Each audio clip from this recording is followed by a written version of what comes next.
আমাদের প্রধানমন্ত্রী কাফের, আমাদের স্বরাষ্ট্রমন্ত্রী কাফের, হিজবুত তাওহীদের ফতোয়া অনুযায়ী বাংলাদেশের প্রশাসনের সব লোক কাফের। প্রশ্ন হলো, জামায়াতুল আনসার আপনি যদি জেএমবিকে নিষিদ্ধ করেন, হরকতকে নিষিদ্ধ করেন, জঙ্গি সংগঠনের নামে বিভিন্ন সংগঠনকে নিষিদ্ধ করেন, প্রশ্ন হলো হিজবুত তাওহীদের মতো উগ্রবাদী সংগঠনকে কেন নিষিদ্ধ করা হবে না?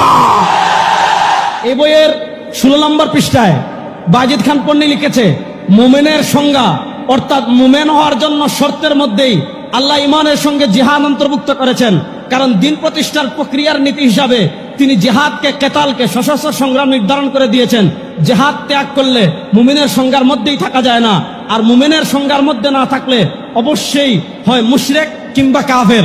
অর্থাৎ বাজিদ খান পন্নী বলেছে, যারা জিহাদ করে না তারা কাফের, তারা মুমিনই না। এই বাজিদ খান পন্নীর ফতোয়া অনুযায়ী সবার আগে কাফের হইল ইমামুজ্জামান সেলিম। কারণ আপনারা বলেন সেলিম কোথাও জিহাদ করেছে? সেলিমের বউ কোথাও জিহাদ করেছে? হিজবুত তাওহীদের কোন সদস্য কোথাও জিহাদ করেছে?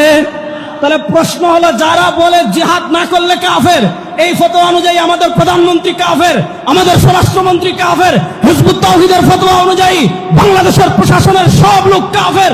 প্রশ্ন হলো, জামায়াতুল আনসার আপনি যদি জেএমবিকে নিষিদ্ধ করেন, হরকতকে নিষিদ্ধ করেন, জঙ্গি সংগঠনের নামে বিভিন্ন সংগঠনকে নিষিদ্ধ করেন, প্রশ্ন হলো হিজবুত তাওহীদের মতো উগ্রবাদী সংগঠনকে কেন নিষিদ্ধ করা হবে না?